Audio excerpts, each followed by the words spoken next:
Assalamualaikum, halo Bapak dan Ibu guru, salam dan bahagia. Merdeka mengajar, aksi nyata, penyebaran pemahaman, mengapa kurikulum perlu berubah?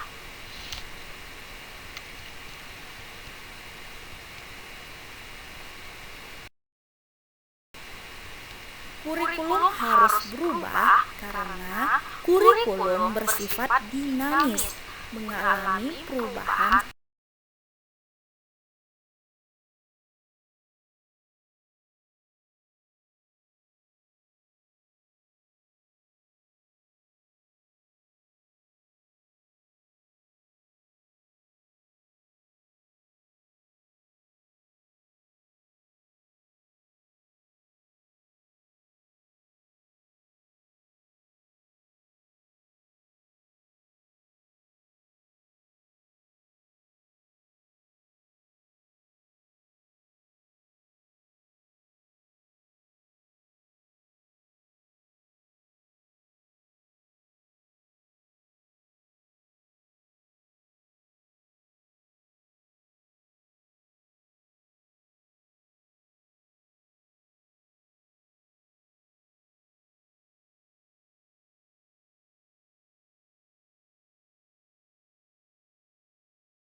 Bagaimana sejarah kurikulum di Indonesia?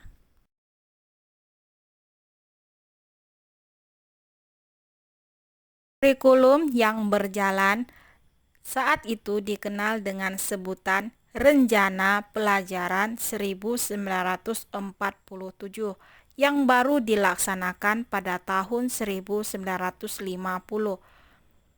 Kurikulum ini memuat dua hal pokok. Yang pertama, daftar mata pelajaran dan jam pengajarannya. Yang kedua, garis-garis besar pengajaran. Orientasi Rencana Pelajaran 1947 ini tidak menekankan pada pendidikan pikiran. Yang diutamakan adalah pendidikan watak, kesadaran bernegara dan bermasyarakat. Materi pelajaran dihubungkan dengan kejadian sehari-hari, perhatian terhadap kesenian, dan pendidikan jasmani. Kurikulum yang berjalan saat itu dikenal dengan sebutan Rencana Pelajaran 1947 yang baru dilaksanakan pada tahun 1950. Kurikulum ini memuat dua hal pokok. Yang pertama, daftar mata pelajaran dan jam pengajarannya. Yang kedua, garis-garis besar pengajaran. Orientasi Rencana Pelajaran 1947 ini tidak menekankan pada pendidikan pikiran. Yang diutamakan adalah pendidikan watak, kesadaran bernegara dan bermasyarakat. Materi pelajaran dihubungkan dengan kejadian sehari-hari, perhatian terhadap kesenian, dan pendidikan jasmani. Kurikulum sudah mengarah pada suatu sistem pendidikan nasional. Yang paling menonjol dan sekaligus ciri dari kurikulum 1952 ini bahwa setiap rencana pelajaran harus memperhatikan isi pelajaran yang dihubungkan dengan kehidupan sehari-hari. Silabus mata pelajarannya menunjukkan secara jelas bahwa seorang guru mengajar satu mata pelajaran. Pemerintah kembali menyempurnakan sistem kurikulum di Indonesia.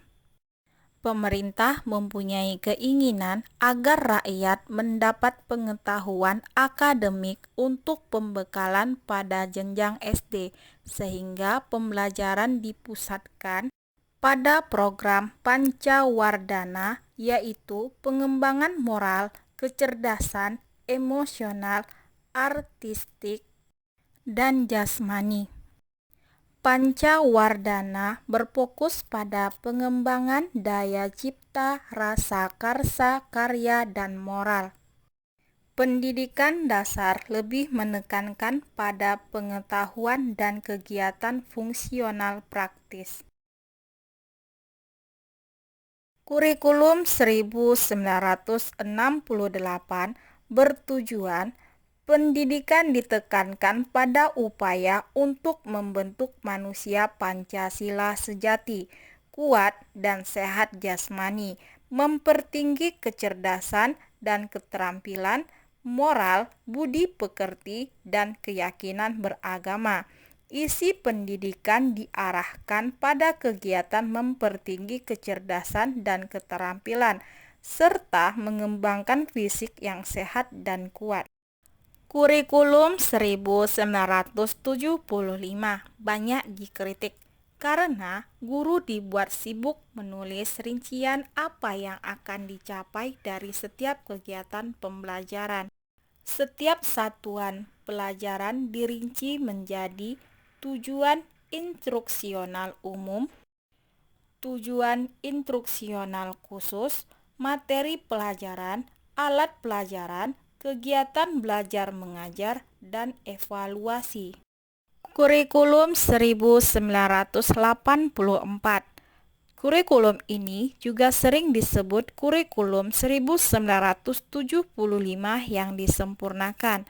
Posisi siswa ditempatkan sebagai subjek pelajar, dari mengamati sesuatu, mengkelompokkan, mendiskusikan, hingga melaporkan. Model ini disebut cara belajar siswa aktif, yang disingkat CBSA.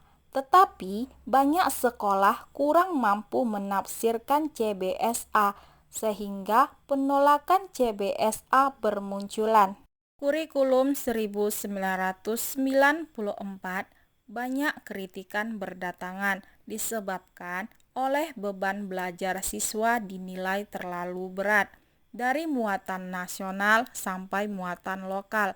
Materi muatan lokal disesuaikan dengan kebutuhan daerah masing-masing, misalnya bahasa, kesenian, keterampilan daerah tersebut. Kurikulum 2004 atau kurikulum berbasis kompetensi yang disingkat KBK memiliki 3 unsur pokok, yaitu pemilihan kompetensi yang sesuai, spesifikasi indikator-indikator evaluasi untuk menentukan keberhasilan pencapaian kompetensi, dan mengembangkan pembelajaran. KBK memiliki ciri-ciri sebagai berikut: menekankan pada ketercapaian kompetensi siswa baik secara individual maupun klasikal, berorientasi pada hasil belajar dan keberagaman. Kegiatan pembelajaran menggunakan pendekatan dan metode yang bervariasi. Sumber belajar bukan hanya dari guru, tetapi juga sumber belajar lainnya yang memenuhi unsur-unsur edukatif. Penilaian menekankan pada proses dan hasil belajar dalam upaya penguasaan atau pencapaian suatu kompetensi. Kurikulum 2006. Pemerintah pusat menetapkan standar kompetensi dan kompetensi dasar.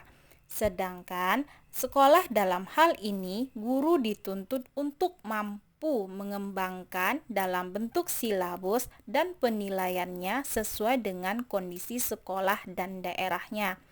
Hasil pengembangan dari semua mata pelajaran dihimpun menjadi sebuah perangkat yang dinamakan kurikulum tingkat satuan pendidikan, yang disingkat KTSP. Penyusunan KTSP menjadi tanggung jawab sekolah di bawah binaan dan pemantauan Dinas Pendidikan daerah dan wilayah setempat. Tema utama kurikulum 2013 adalah menghasilkan insan Indonesia yang produktif, kreatif, inovatif, afektif, melalui pengamatan sikap, keterampilan, dan pengetahuan yang terintegrasi. Dalam implementasi kurikulum, guru dituntut secara profesional merancang pembelajaran secara efektif dan bermakna, mengorganisir pembelajaran, memilih pendekatan pembelajaran yang tepat, menentukan prosedur pembelajaran, dan pembentukan kompetensi secara efektif, serta menetapkan kriteria keberhasilan. Mengapa kurikulum harus berubah?